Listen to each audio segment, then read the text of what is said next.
অভিনব কায়দায় চোলাই মদ ব্যবসা, প্রশাসনের নজর পড়তে উদ্ধার 70 লিটার মদ। চোলাই মদ উদ্ধারকে ঘিরে একজনকে আটক করা হয়েছে। হুগলির আরামবাগের দৌলতপুর এলাকার ঘটনা। দিকে দিকে অবৈধ চোলাই মদের ব্যবসা রমরমিয়ে গজিয়ে উঠেছে। ব্যবসা বন্ধ করতে মরিয়া প্রশাসন। এক লোকি থেকে আরামবাগের দিকে টোটো করে চোলাই মদ নিয়ে যাচ্ছিলেন এক ব্যক্তি। ঘটনার খবর পেয়ে সেখানে পৌঁছয় আবগারি দপ্তরের কর্মীরা।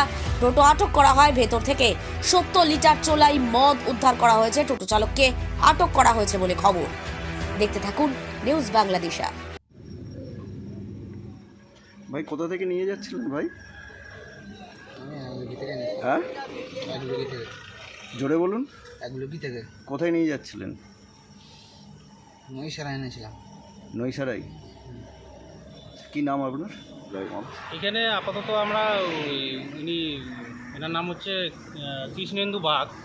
উনি একলক্ষী থেকে আসছিলেন টোটো করে, নিজের টোটোয়, মানে চুলাই মদ দিয়ে। আমরা আজকে ওনাকে একটা গোপন খবর ছিল আমাদের কাছে গোপনে, সেই ভিত্তিতে আমরা আজকে ওনাকে হাতে নাতে টোটো এবং এই চুলাই মদ শুদ্ধ ওনাকে ধরছি এবং এখন সেই কাজে আমরা করছি। স্যার কত কি চোলাই মদ পাওয়া গেছে?